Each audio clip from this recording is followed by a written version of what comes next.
Hola, bienvenidos a un nuevo tutorial de FDT. En esta ocasión vamos a resolver un problema de resistencia de materiales relacionado con la deformación de una viga sometida a unas cargas para calcular su ecuación de la elástica. Entonces, ¿qué vamos a aprender en este vídeo? Bueno, pues vamos a ver cómo se aplica la ecuación de la elástica, vamos a calcular la ley de momentos fractores que nos va a permitir luego el estudio de esa ecuación de la elástica y por último vamos a ver cómo matemáticamente obtenemos las constantes de integración que aparecen en nuestra ecuación diferencial. Bien, pues el problema que nos sirve para plantear todo el ámbito de lo que hemos comentado, pues nos dice que obtengamos la ecuación de la elástica de una ménsula con carga concentrada en su extremo libre, la flecha máxima de la viga deformada, una vez que tenemos la deformación máxima, cuál es ese corrimiento vertical que sufre, así como la pendiente máxima de la elástica, es decir, el ángulo, la tangente en la curva que provoca la deformación mayor que se provoca, que lógicamente pues la vamos a encontrar en el extremo de la ménsula. Bien puesta nuestra ménsula, tenemos un empotramiento a la izquierda, una distancia L, que es la longitud total de la ménsula, y en su extremo volado tenemos una carga puntual P vertical hacia abajo. Tenemos nuestro origen tomado en el empotramiento y vamos a considerar, en este caso, en otros problemas lo plantearemos de otra manera para ir acostumbrándonos a trabajar con diferentes criterios de signos, pero en este caso hemos optado por evaluar el X positivo hacia la derecha horizontal y el Y positivo vertical y hacia abajo. Bien, pues en primer lugar vamos a calcular nuestro momento flexor a una distancia X de nuestro empotramiento. Si planteamos la sección de rotura, donde vamos a calcular nuestro equilibrio de la rebanada, pues vamos a tener que, por un lado, tendríamos la carga P actuando sobre un punto que está ubicado a una distancia L menos X, siendo X un valor que va a variar desde el empotramiento hasta el extremo volado de la viga, y por lo tanto nos quedaría menos P por L menos X.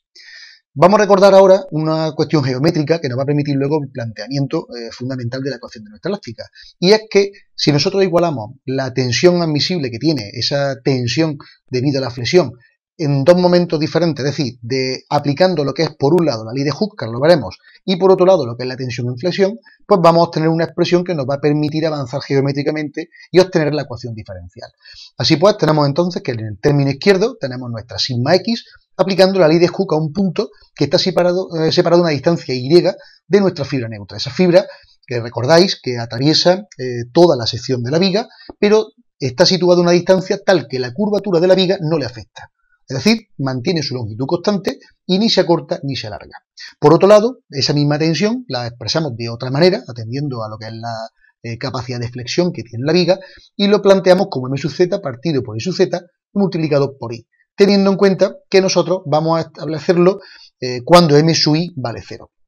Bien, pues en este caso, lógicamente lo cumple, porque estamos hablando de que todo el momento que tenemos aquí planteado sería M sub Z, y tenemos en cuenta que esta Y y esta Y son las mismas, por lo cual se nos van a simplificar en el siguiente paso.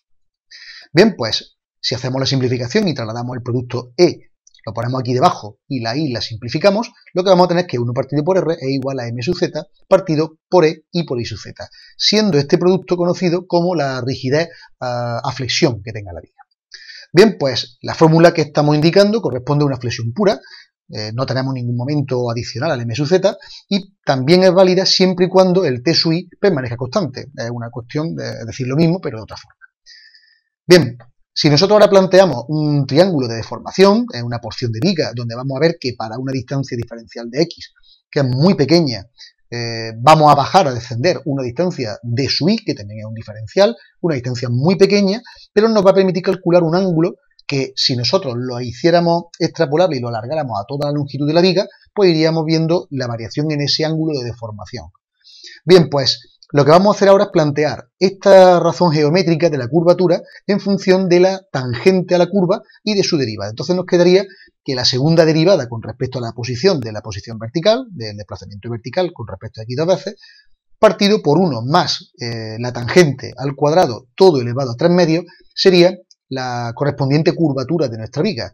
Si ahora nosotros hacemos por infinitesimos equivalentes que teta sea igual que la tangente de teta, sabemos que la tangente de teta es la razón del seno entre el coseno, con lo cual sería diferencial de y con respecto a diferencial de x. Y por lo tanto, teta también sería diferencial de y entre diferencial de x. Si hacemos esta simplificación de infinitésimo, lógicamente, el cuadrado de esa variación de la tangente, si lo comparamos con la unidad, es muy pequeño, prácticamente despreciable. Y como tal vamos a actuar. De tal manera que el término que está en el denominador nos va a anular al estar al cuadrado y nos va a quedar derivada segunda de y con respecto a x dos veces partido por 1 igual a diferencial de teta partido por x, con respecto a x. ¿Por qué? Pues porque este elemento, este diferencial de teta, si teta es la diferencial de y con respecto a x, la derivada segunda de y con respecto a x dos veces será la derivada de esa magnitud primitiva. Esto con nuestro sistema de ejes para un m sub z mayor que 0 resultará que la segunda derivada de y con respecto a x va a ser menor que 0, será negativa. Por ello le vamos a añadir un signo negativo a esta expresión, al signo m sub z en el primer término. Con lo cual nos quedaría esta expresión que ya tenemos aquí definitiva, donde la derivada segunda de y con respecto a x dos veces sería menos m sub z partido por e y por y sub z, la rigidez en flexión.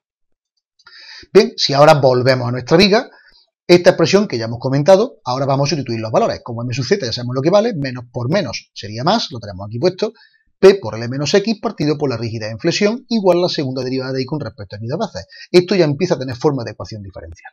Bien, pues para obtener nuestra ecuación diferencial vamos a llegar a la primitiva, la función y sin derivar. Y para ello vamos a hacer la integración en dos pasos. Primero vamos a integrar para obtener la primera derivada y luego vamos a integrar para obtener la función sin derivar, la primitiva no derivable. Con lo cual tendríamos que la integral del primer término sería igual que la integral de esta derivada segunda. Con lo cual la integral de la derivada segunda sería la derivada primera y derivando este otro miembro que lo hemos puesto aquí a la parte derecha, tendríamos extrayendo fuera lo que es los términos constantes de la integral, p, e y sub z fuera de la integral, nos quedaría la integral de l menos x todo por diferencial de x. Esto nos quedaría, lógicamente, l por x menos, y la integral de x sería x cuadrado partido por 2, como no estamos usando ningún extremo de integración, nos quedaría más c sub 1. Ahora, lo que vamos a hacer es pasar de este término a este otro, y lo que hacemos es integrar nuevamente. Si integramos el diferencial de y con respecto a x, nos queda la y, y ahora si integramos el término de la derecha, nos quedaría nuevamente p partido por y por y sub z como constante, lo sacamos fuera, y ahora integrándolo de dentro nos quedaría l, no confundáis esta l con logaritmo neperiano, porque es una l que corresponde a la distancia. Decíamos que nos quedaría entonces l por x al cuadrado partido por 2, menos, al integrar x al cuadrado medios, sería x al cubo partido por 3 y por 2 en el denominador, luego nos aparece el 6 de aquí abajo, más c sub 1 integrado, que será la constante c sub 1 por x, más una nueva constante c sub 2 correspondiente a la segunda integración. Bien, pues la ecuación de la elástica nos queda simplemente definir cuáles son estas variables. Y esto es un problema de valores iniciales, un problema de contorno que tenemos nuestros condicionantes. ¿Cuáles son nuestros condicionantes? Bueno, pues aquí tenemos nuestra derivada, aquí tenemos nuestra función, acudiremos a ella para calcular tanto la flecha máxima como la pendiente máxima. En el caso de la flecha iremos aquí, en el caso de la pendiente iremos al ángulo. Bueno, pues lo que nos dice es que en la sección de empotramiento la flecha tiene que ser nula, evidentemente. En el empotramiento no hay corrimiento vertical ni horizontal, con lo cual en este caso la flecha vertical, la y, será nula. Y por otro lado, en el empotramiento tampoco tiene que haber ningún tipo de pendiente porque el arranque corresponde a un ángulo horizontal, alineado con la viga. Con lo cual en el arranque siempre recto provoca que su ángulo inicial, ese teta inicial, vale 0. Pero recordamos que teta era diferencial de y con respecto a x, con lo cual ese valor es 0. Si nosotros, como no tenemos ni pendiente ni flecha, hacemos la igualación de esas dos ecuaciones, nos queda que c sub 1 vale 0 y c sub 2 también vale 0. Es una operación muy fácil de comprobar. En otros ejemplos que ya se complica un poco, lo haremos paso a paso. Bien, pues aquí nos quedaría entonces que la ecuación de nuestra elástica sería I igual a p partido e por y sub z por lx cuadrado partido por 2 menos x cubo partido por 6. Conociendo ya cuál es nuestra ecuación, ya podemos solucionar primero cuál es la flecha máxima que se va a producir lógicamente en el extremo volado. Para saber qué se produce en el extremo volado tenemos dos formas. Lo primero es optimizar la ecuación de la función, haciendo la primera derivada, igualando a 0, comprobando la segunda derivada, viendo que el máximo es cuando se produce negativo, etc. O bien observando directamente la deformación de la viga, donde se aprecia claramente que la deformación, no hace falta nada más que ver un poco la intuición de cómo gira la viga, la tenemos en el extremo volado. Bien, pues haciendo x igual a l en la expresión de la flecha, tendríamos que la flecha máxima sería igual a p. En vez de poner x al cubo, pondríamos l al cubo partido por 3e por y sub z. Bien, ya tendríamos esta expresión para el caso del extremo máximo volado y ahora, para el caso del ángulo máximo, lo tendríamos de la misma forma. ¿Dónde se va a producir el máximo ángulo de deformado? Pues también en el máximo extremo, que es donde tenemos mayor pendiente. Para la pendiente acudimos a la ecuación de la pendiente, que es este valor de aquí. En este caso, haciendo x igual a l, tenemos que teta cuando x vale l, valdría p por l al cuadrado partido por 2e por y sub z. Esto sale de hacer la sustitución correspondiente dentro de la expresión. Y así pues damos por concluido este problema sobre la elástica, que espero que haya sido de interés, y que te ayude a resolver las dudas que puedas tener en este campo dentro de la resistencia de materiales. Haremos nuevos problemas que te ayudarán para esto. Recordad solamente que en la página principal fdet.es y en las otras secciones del resto del canal YouTube que está viendo en este momento, puedes encontrar toda la información de todos los tutoriales organizados por categoría. Muchas gracias por tu atención y te espero en el próximo tutorial.